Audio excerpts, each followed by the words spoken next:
Assalamualaikum warahmatullahi wabarakatuh. Waalaikumsalam warahmatullahi wabarakatuh.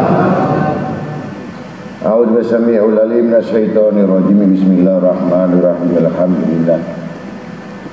Alhamdulillah summa alhamdulilladzi nasara alwiyata sa'adati ala ru'usi man arada fi sabiqi ilmihi hidayatah wa mala'a quluba ahli yakin min ma'rifatil khasyah fahamu fihi falam yudriku haqiqatah wa syanafa li tawaifil arifina kuusil ayamani min humaya jundarisi makhabatil fastawda alaihim syatawatul hubbi fa'amu fi buhuril qurbi famanahahum mawaddatah wa khadahum anhum fasbahu la yarawna illa jalalatihi wa ijatihi wa tastala'ahum minhum fala yashhadu fil kaun ila zatahu wa sifatah wa yamahum fi qada'il bayda'il musyadati fa akhadatuhum dasyatul wasyatul wal khairah summa asdalu bainahu wa bainahum asarul ijati wal gairah fa'adu maladayhim syawq wal qalaq wa khadahum walahul farak hatta asyatahum waridatul jamal wa quriyat lahum kuhusat tahribi min sulafil wisal fahina fidin toba lahumul iktirab wansada khadihim na'mat toba ya masyumu dalhini toba wa syakaru minal ata'il fa'idi minat tahyaril khitam an ada ata'na famnum au amsik bigari hisab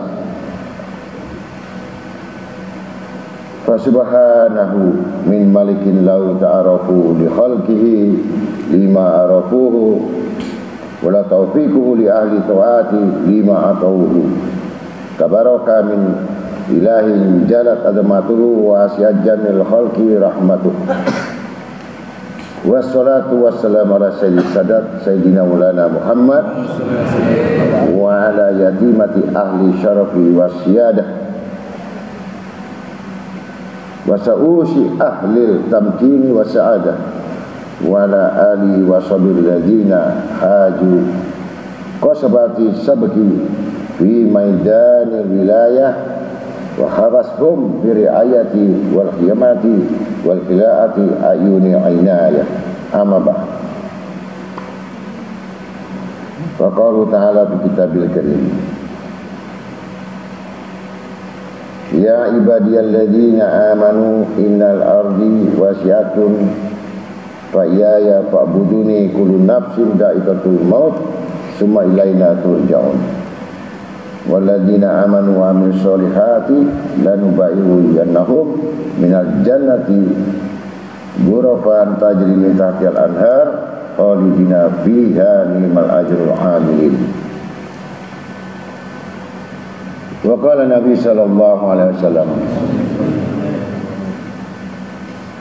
la tajalu qaddama 'abdin yaumal qiyamah min baini yadayillahi ta'ala hatta yus'ala an arba'atil asya an umrihi bima abnahu wa an jasadihi bima ablahu wa an ilmihi ma amila bihi wa an malihi min aina atasabahu wa bima anfaqahu wa yus'alu amma fi kitabih fa idza balagha akhir kitabi yaqulu Allah ta'ala ya abdi amilta ada akullahu amalaikati zadu alaika fi kitabik fayaqul la ya rabba walakin umirtu dzalika kullah fayaqul Allah ta'ala ana satartuha fid dunya alaika wa na'afiruha laka al-yawma idhab fa inni qad ghafartuha laka. Sadaqallahul azim wa rasulih.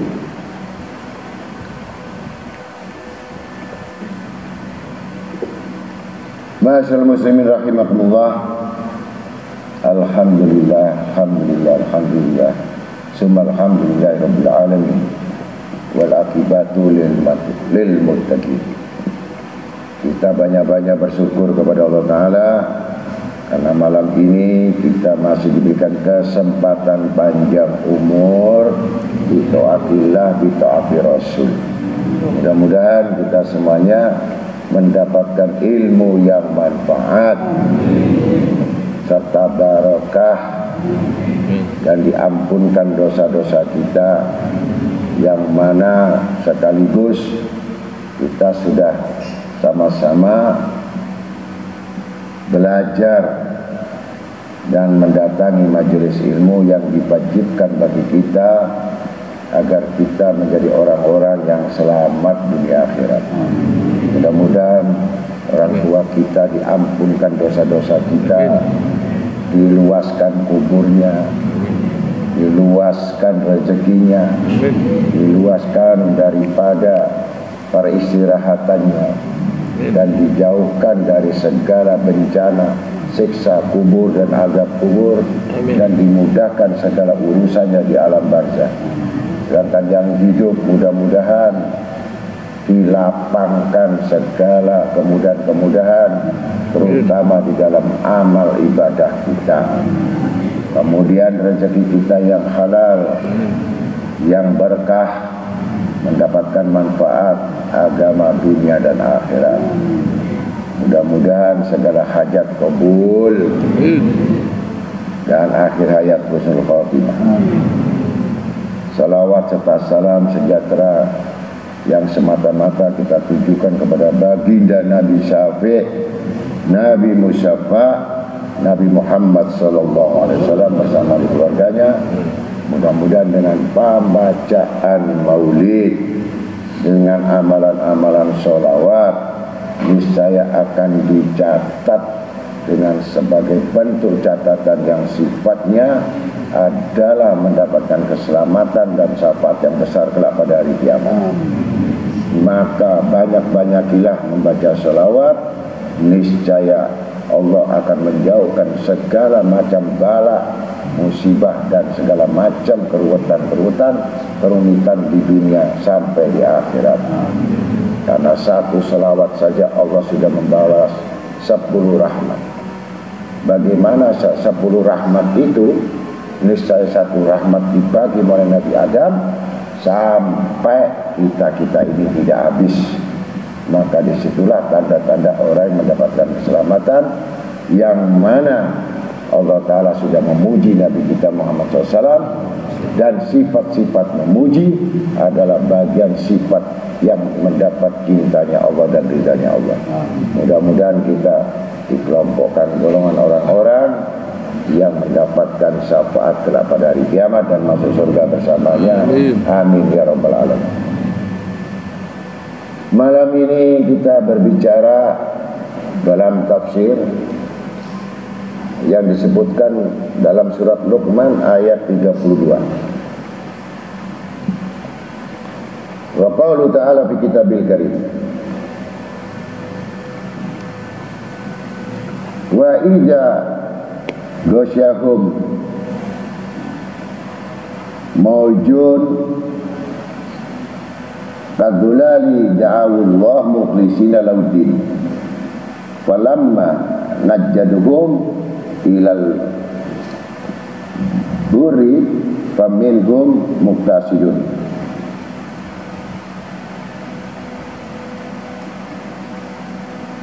Wa ma sadhadu bi ayatina ila kullu qatarin kafurin. Sadaqallahul azim. Yang mana artinya, dan apabila mereka dilamun ombak, artinya dilanda ombak yang besar seperti gunung, mereka menyeru Allah dengan memurnikan ketaatan kepadanya, Maka tatkala Allah menyelamatkan mereka sampai di daratan, lalu sebagian mereka tetap menempuh jalan yang lurus dan tidak ada yang mengingkari ayat-ayat kami selain orang-orang yang tidak setia lagi ingkar.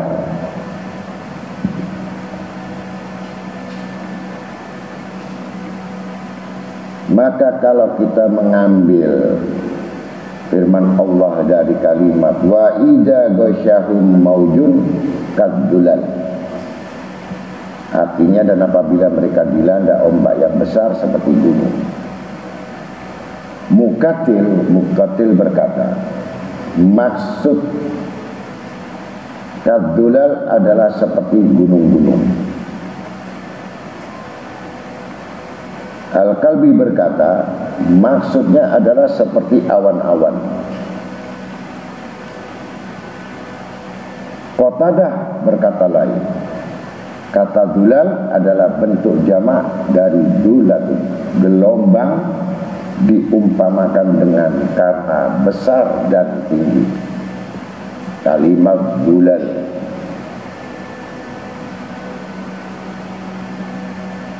Kemudian bisa dikatakan al-muji itu gelombang, diserupakan dengan dulal, gunung-gunung. Karena gelombang-gelombang itu datang sedikit demi sedikit dan saling menghantam satu sama lain. Sepertinya awan, halnya awan. Ada yang berpendapat bahwa al-muji bermakna jamak, artinya terhimpun. Tidak dijamakkan karena ia adalah masdar. Asal maknanya adalah dari gerak dan saling berdesakan. Contohnya adalah al-bahr wan nas yamujuna, laut bergelombang dan manusia ikut bergelombang. Ka'ab bin Akhbar mengungkapkan dalam bait syairnya, fajina ila maujin minal bahr wasatuhu habisu minhum khasirun wa mu'aniun. Kami datang kepada gelombang-gelombang lautan yang di tengah-tengahnya ada orang-orang habsi. Di antara mereka ada yang nampak wajahnya dan ada yang tidak nampak. Sedangkan Muhammad bin Hanafiyah membaca maujun kadzulal dengan lafaz maujun kadzulal bentuk jamak dari dildun. Da'allahu mukhlisina lauddin, mereka menyeru Allah dengan memurnikan ketaatannya kepadanya. Artinya ikhlas dalam agama. Maksudnya adalah mengesahkan Allah, tidak menyeru untuk keselamatan mereka kepada selainnya. Hal ini telah dijelaskan sebelumnya. Da'allah mukhlisina lauddin, mereka menyeru Allah dengan memurnikan, artinya ikhlas dalam ketaatannya. Maksudnya adalah mengesahkan Allah, tidak menyeru untuk keselamatan mereka kepada selainnya. Hal ini telah dijelaskan. Falamma najadhum, tatkala Allah menyelamatkan mereka, maksudnya adalah selamat dari laut.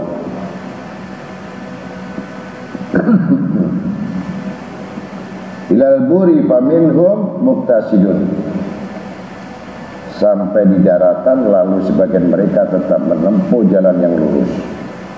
Maka Ibnu Abbas radhiyallahu an berkata, maksudnya menunaikan apa-apa yang dia berjanji kepada Allah saat berada di laut. Kadang-kadang orang kalau sudah kena musibah, dia mengatakan nanti aku selamat nadar, kami akan bertobat kepada Allah. Ketika selamat di lautan, mereka kembali kufur. Kemudian ada yang memurnikan betul-betul menepati janjinya untuk bertaubat kepada Allah Ta'ala. An-Naqashi berkata, yakni berlaku adil dalam janji dan menunaikan. Di daratan apa yang telah berjanji kepada Allah saat mereka di laut.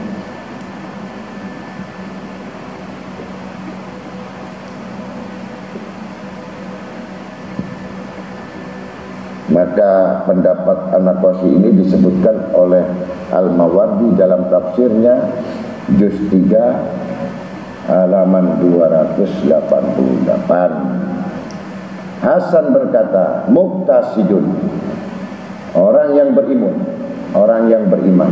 Muqtasidun, ada qasidanya, muqtasidun, mereka orang-orang yang beriman dan memegang teguh ketauhidan dan ketaatan.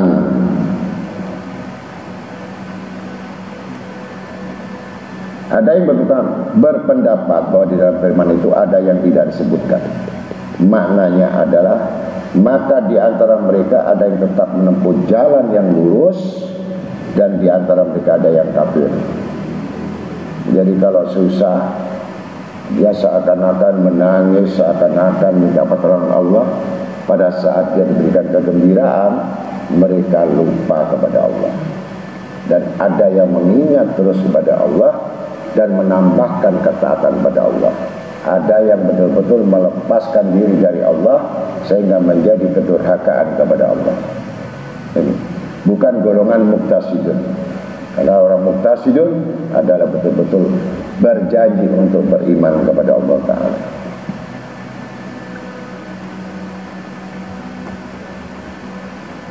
Petunjuk atas kata yang tidak disebutkan adalah firman Allah SWT selanjutnya.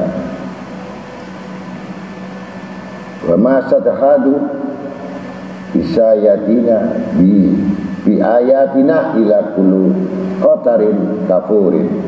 Dan tidak ada yang mengingkari ayat-ayat kami selain orang-orang tidak ada setia lagi ingkar. Kata khotarin artinya orang yang tidak setia, bukan khotarin. Khotarin itu orang-orang yang ingkar.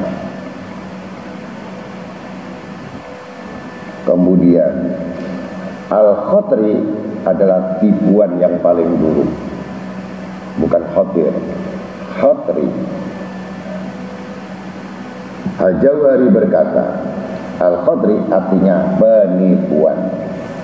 Kata ini dibentuk dari kata khotarahu yahruhu wa huwa khotari.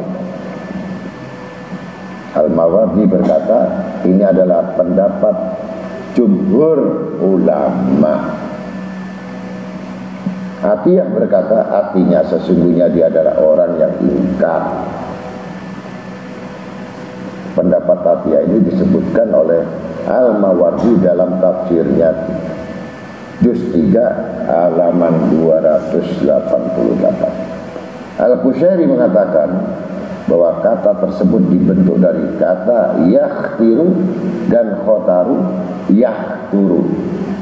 Jadi ingkar terhadap ayat-ayat adalah ingkar dengan fisik ayat-ayat itu, dan ingkar dengan ayat-ayat adalah ingkar dengan petunjuk-petunjuknya.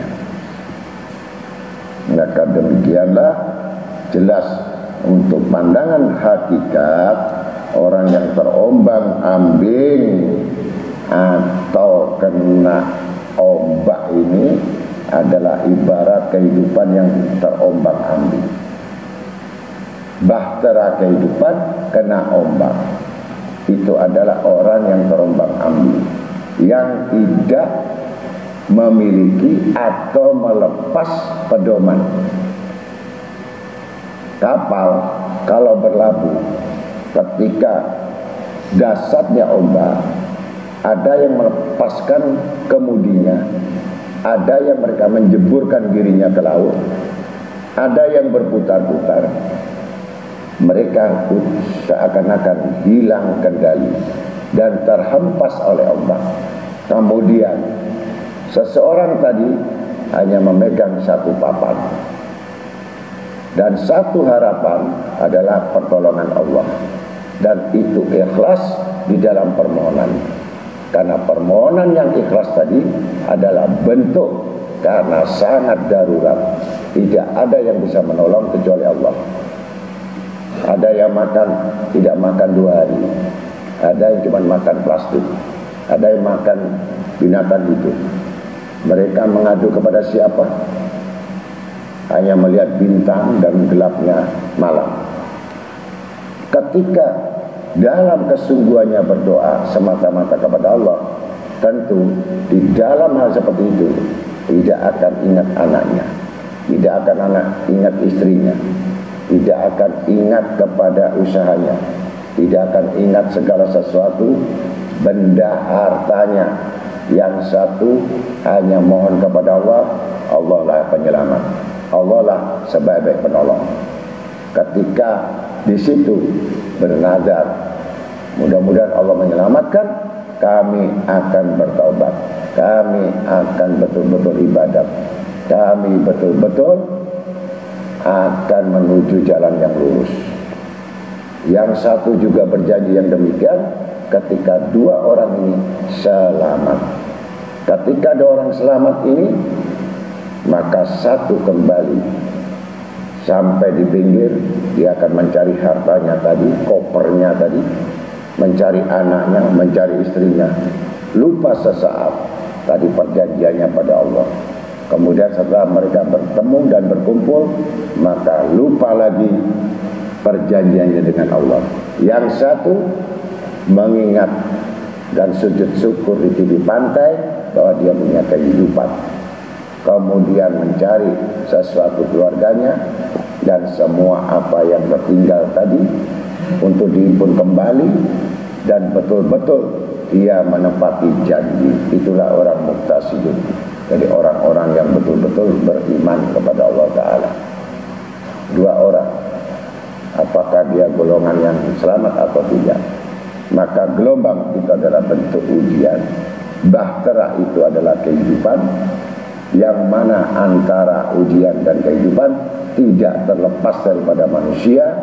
Apakah mereka mampu dengan ujian itu, atau dia meneruskan ujian itu, atau sampai tujuan cita-citanya, sampai ke pulau yang ditujunya, bukan berputar-putar. Maka keikhlasan, ketakwaan sesungguhnya ketika engkau kehilangan segala-galanya.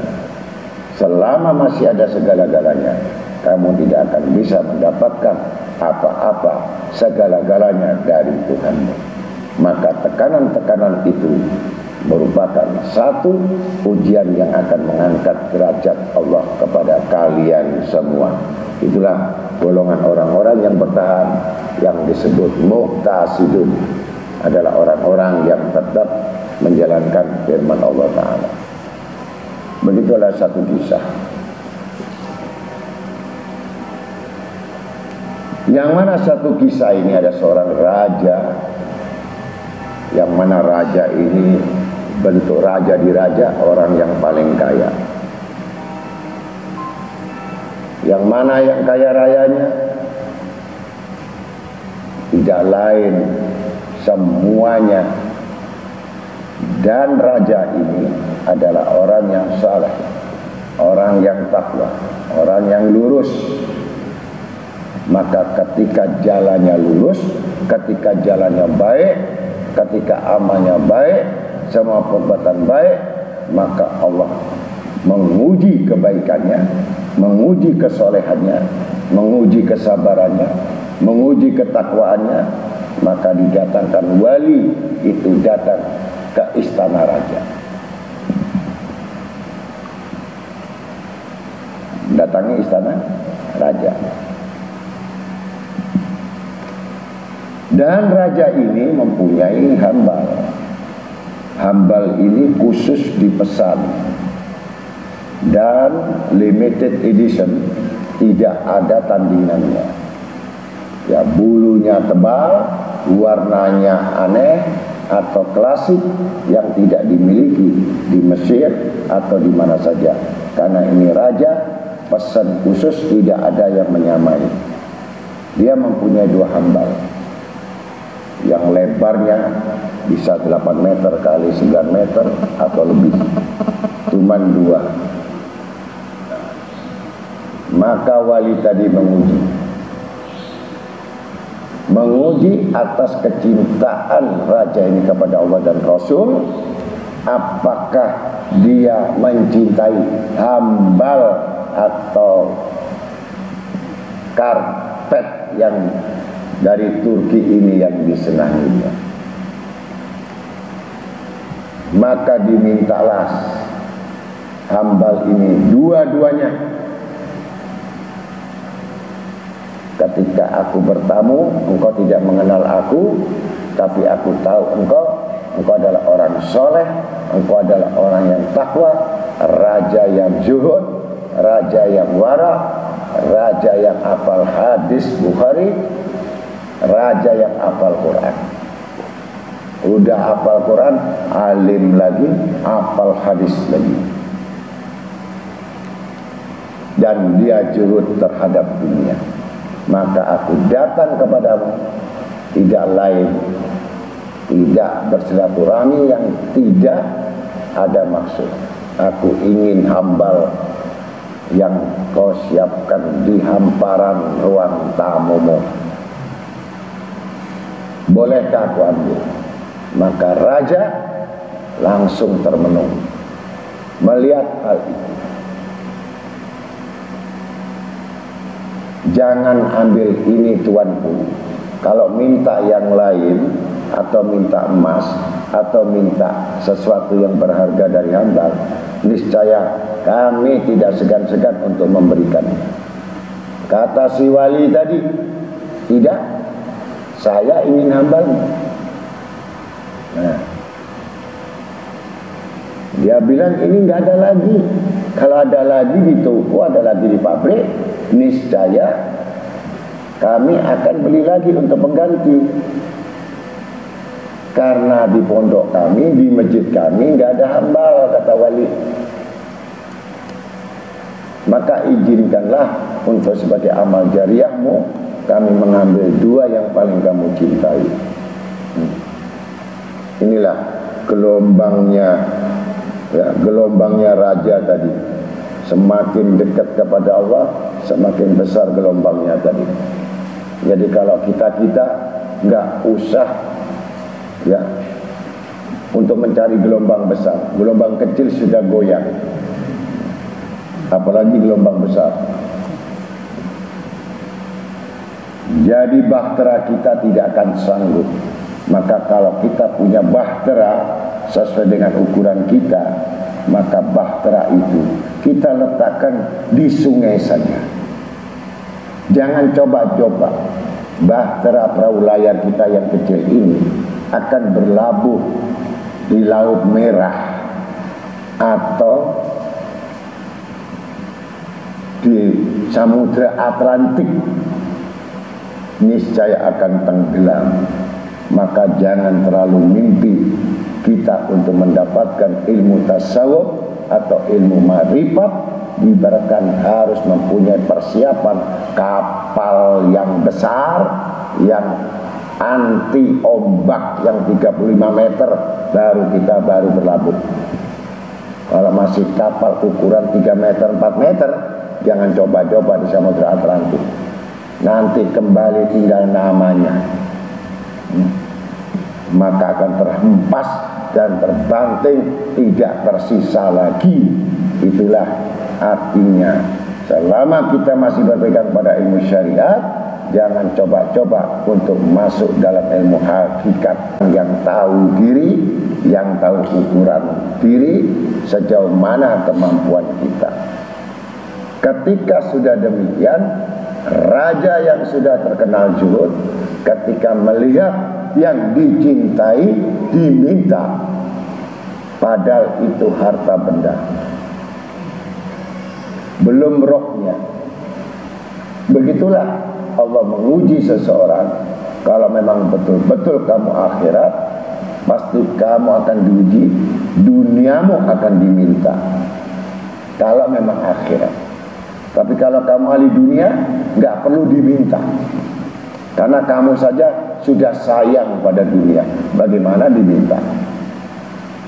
Itu bedanya. Akhirnya tetap bersikukuh sampai tawar-menawar karena kekuatan imannya, teguhnya imannya seorang raja ini, maka raja terpaksa mengambil keputusan, begini saja, wahai orang-orang asing yang datang kepadaku, ambillah satu saja karpet. Ini sudah tekad-tekatan. Jangan semua ambil, berarti dia sudah nekat 50% kecintanya pada dunia harus dihapus. 50%. Tetap si wali mengatakan, aku kepingin 2, enggak 1. Buat apa? 1 kurang. Begitu hebatnya ahli hikmah, ya, yang tidak disadari oleh raja itu sendiri, yang tidak disadari oleh orang-orang yang mengerti agama tapi bukan mengerti ilmu. Karena rahasia apa yang diminta wali itu, bahkan yang diminta dia tidak akan tahu, sampai mati pun tidak akan tahu makna rahasia permintaan itu. Akhirnya cuma dikasih isyarat sama wali tadi kepada raja tadi. Ini hafal Quran, hafal hadis, ahli tahajud, ahli puasa, bukan orang yang ahli ngobrol, bukan ahli jalan, bukan. Ini ahlillah, ahli ibadah, al-abid. Baru didatangkan ujian kepada Allah, kepada raja tadi. Jangan, ini tidak ada lagi. Kalau Anda kata ada lagi, pesannya pasti lama, 5 tahun baru jadi. Maka aku belanjakan 1 saja ini hartaku. Tidak, kata si wali. Dan wali itu didatangkan kepada raja untuk menguji sampai sejauh mana cintanya dia kepada harta yang dimiliki. Kalau memang cinta Allah dan Rasul, maka lebih berat cinta Allah Rasul daripada karpetnya. Ini ujian orang-orang yang ahli ibadah. Tetap bersikukuh, saya tidak memberi karena saya sudah, ini pun sudah berat hati saya memberi 1 karpet. Akhirnya tidak ada jawaban, tidak ada kompromi. Maka si wali bertanya, wahai rajaku, apakah kamu punya anak? Saya punya anak. Berapa kau punya anak? Anakku 2. Kata si raja. Sekarang di mana anak? Anakku semua adalah belajar ilmu di luar negeri, untuk belajar agama, untuk menggantikan kedudukan saya sebagai raja, agar menjadi raja yang bijaksana. Tanpa ilmu, raja tidak akan bijaksana. Tanpa Al-Quran, maka raja tidak bisa. Ini kata raja. Maka kami mengutamakan akhirat itu untuk bisa memimpin rakyat-rakyat kami. Oh begitu. Sekarang di mana? Mereka ada di luar. Apakah kamu tahu kondisi anakmu sekarang? Maka raja mengatakan, saya tidak tahu. Kemarin baru mengirim surat kepadaku bahwa mereka ada libur dari sekolah untuk datang kembali untuk istirahat sementara, berlibur. Apakah kamu tahu anakmu yang 2 ini? Hanya surat. Apakah kamu tahu meninggalkan satu negeri menuju tempat tinggalnya naik apa? Aku tidak tahu.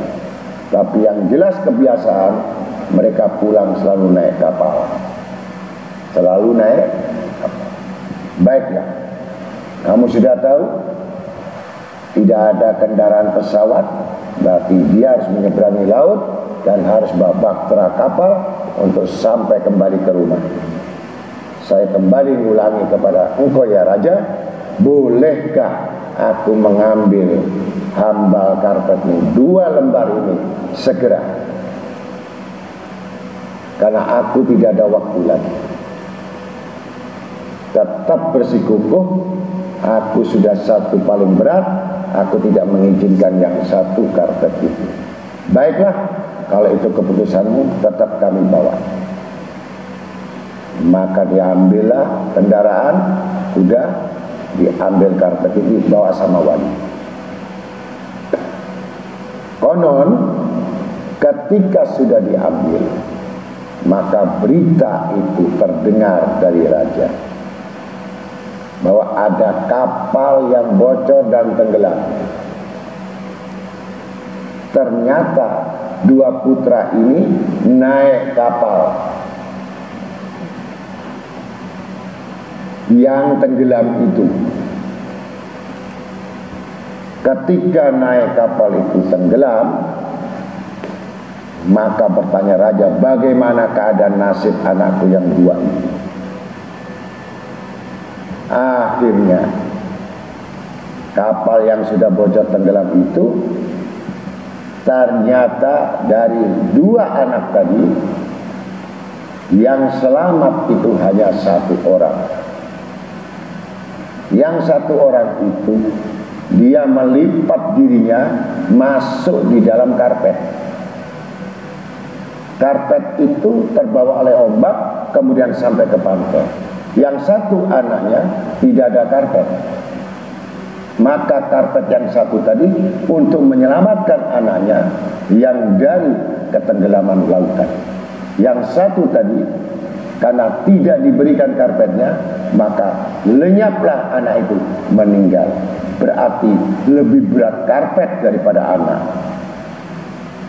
Itulah bahasa isyarat dari wali-wali yang kita tidak akan mampu berpikir sejauh itu. Maka setiap perintah wali itu pasti ada kandungan-kandungan rahasia yang dirahasiakan, sehingga kita tidak akan mengetahui sebesar apa rahasia itu dan tidak boleh dibocorkan. Karena sifatnya sirrul asrar, rahasia di balik rahasia. Ketika sudah mendengar itu, maka larilah yang namanya si raja ini menggulung karpetnya 1 untuk diberikan wali tadi. Sedangkan wali tadi bukan untuk masang di masjidnya atau musola taklimnya, karpetnya dikembalikan lagi sama raja. Sesungguhnya aku minta hanya ingin untuk menyelamatkan anakmu yang saleh ini, tetapi kamu bersikukuh, kamu lebih cinta dari karpetmu daripada anakmu. Maka ambillah lagi karpet ini. Aku hanya mengambil bentuk sebagai isyarat untuk menguji imanmu. Bukan kami ingin memiliki karpet yang kamu cintai. Sama sekali bagi aku tidak ada artinya semua apa yang kamu miliki di dunia ini. Maka untuk ini terima kasih, kata raja nangis-nangis. Kenapa kau tidak menerangkan hal itu? Andai kata kau menerangkan, niscaya kami akan berikan karpet itu 2. Andai kata aku terangkan kepada raja, raja tentu menganggap aku gila. Raja pasti akan sangka buruk kepadaku, dan raja akan menuduh aku sebagai orang perampas harta. Itulah yang kami jaga. Ternyata kau masih berat untuk memberikan 1 karpet itu saja. Masih untung harusnya kapal itu tidak tenggelam, hanya dibantu oleh kapal digulung masuk di dalam karpet itu. Harusnya tidak tenggelam. Harusnya karpet itu adalah tetap sebagai bentuk perbendaharaan sampai ke daratan. Selamatlah anakmu. Tapi itu takdir sudah memutuskan. Kau tidak cukup dengan ujian yang Allah berikan, dan ujian itu kamu telah rela anakmu meninggal dunia. Maka janganlah kamu protes dengan takdir Allah, dengan apa yang kamu miliki dan apa yang kamu dapatkan, semua itu adalah titipan Allah. Padahal kamu sudah orang yang zuhud, kamu adalah orang yang wara, kamu orang yang sudah yakin atas janji Allah dan yakin terhadap wali-walinya Allah. Tapi ketika melihat kenyataan bahwa karpet ini harganya mahal sekali, sebagai bentuk perhiasan yang mahal sekali, tentu hatimu akan terkait dengan yang dicintainya. Ketika hatimu terkait pada yang dicintainya, maka Allah mengambil apa yang menjadi kecintaanmu, yaitu anak. Untung masih ada pewaris. Itulah kebijaksanaan Allah Ta'ala. Akhirnya Allah membuka kamu hanya satu pintu kebaikan, tapi melupakan satu pintu, yang mana pintu tadi penyesalan. Maka dari itulah bahtera hidup, tidak ada sesuatu manusia yang mendapatkan kemuliaan kecuali besar juga ujian. Tapi mudah-mudahan saya doakan kamu jangan sampai ujian yang besar itu, cukup ujian yang kecil saja sudah bingung, apalagi yang kamu cintainya. Maka cinta yang sebenarnya adalah cinta Allah dan Rasul, bukan harta benda yang kita miliki, bukan harta yang kita senangi, atas semua yang kita senangi yang akan melalaikan dan melupakan kepada Allah, maka di situ Allah pasti akan mengambilnya.